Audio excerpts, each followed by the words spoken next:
Water is another one of those covalent compounds. So hydrogen atoms are covalently attached to oxygen. I'm drawing this nice and large for myself because I have some things to say about that. And the first is about electronegativity. This is a property that you see in atoms that are up in the upper right corner of the periodic table. They don't like to share. Oxygen is one of those. So when it is in a covalent bond with another atom, particularly one as wimpy as hydrogen, it pulls the electrons toward itself.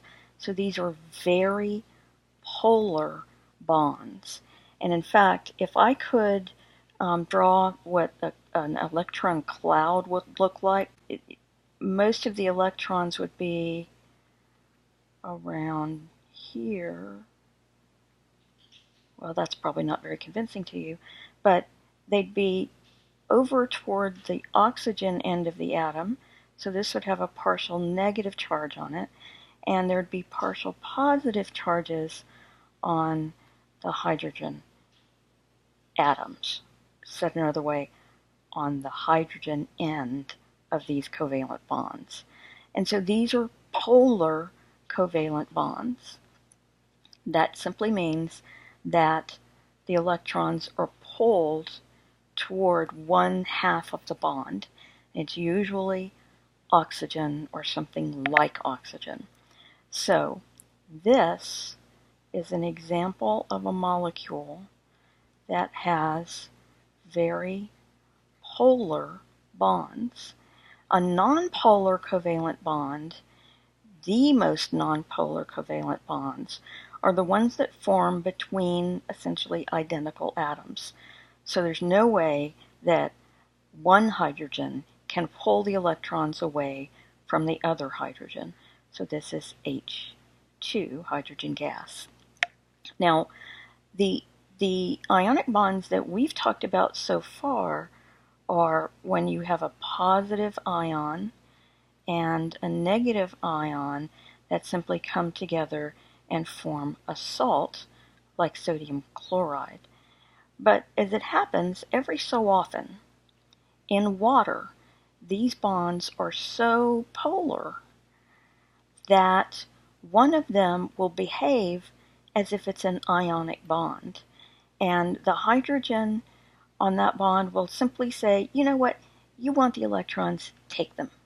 And what you're left with, that's supposed to be something like an arrow, what you're left with is this.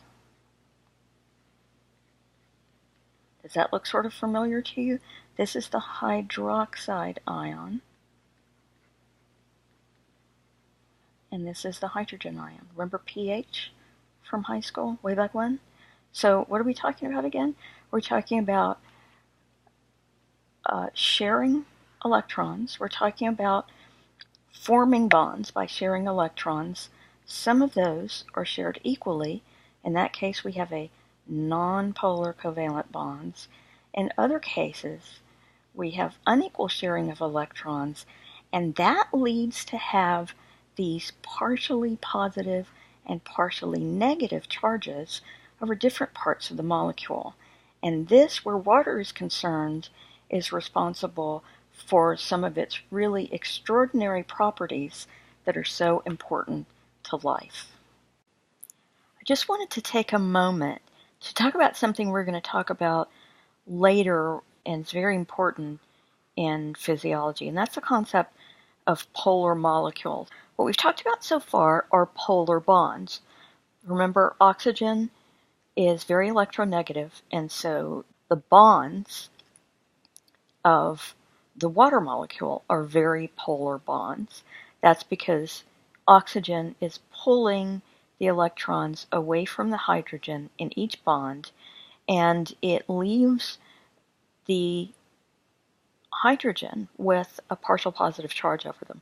Well, it turns out that because of the shape of this molecule, if you let me draw it like that, and then let me redraw it down here, it turns out that if you put water molecules in an electrical field, they align themselves so that they look like a magnet. You know how magnets have a positive and a negative pole? And so we say that water is a polar molecule.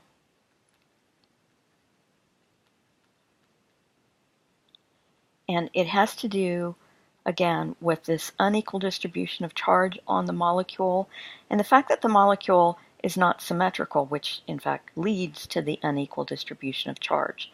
Let me just give you, for those of you who had a little chemistry, give you an example.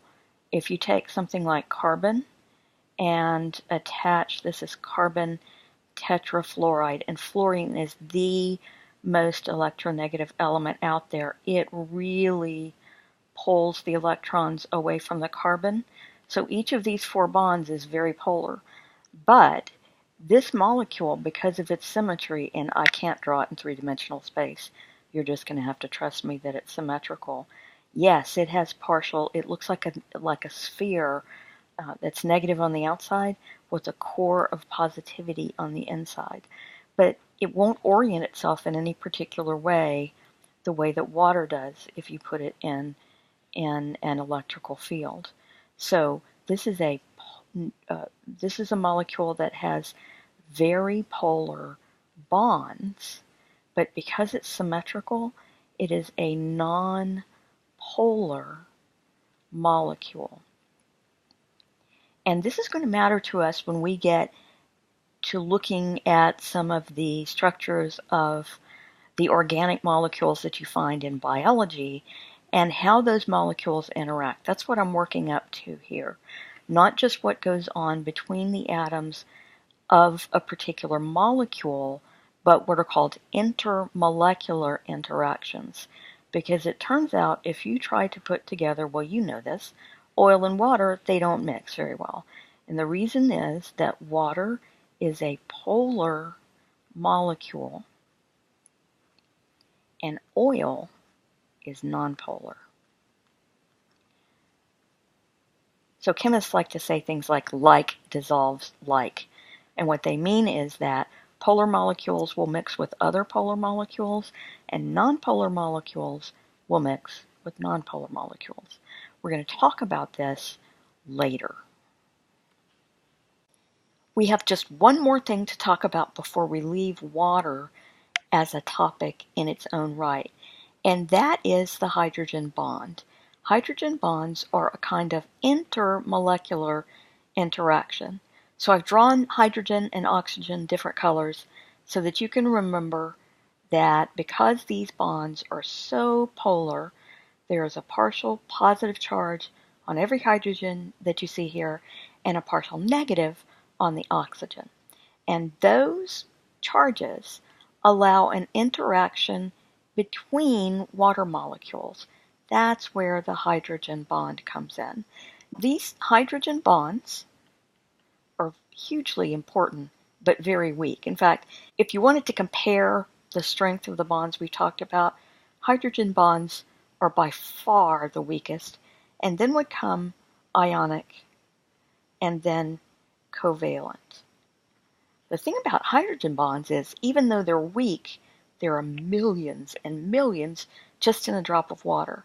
Ionic bonds, remember, are the bonds between the ions that will be pulled apart by water. Guess what it is about water that pulls them apart? These partial charges. So put a crystal of sodium chloride next to water, and this partial positive charge is going to interact with the chloride ions in the salt and pull it apart. So you can see, just by virtue of the fact that water has these very polar bonds, all sorts of cool things happen.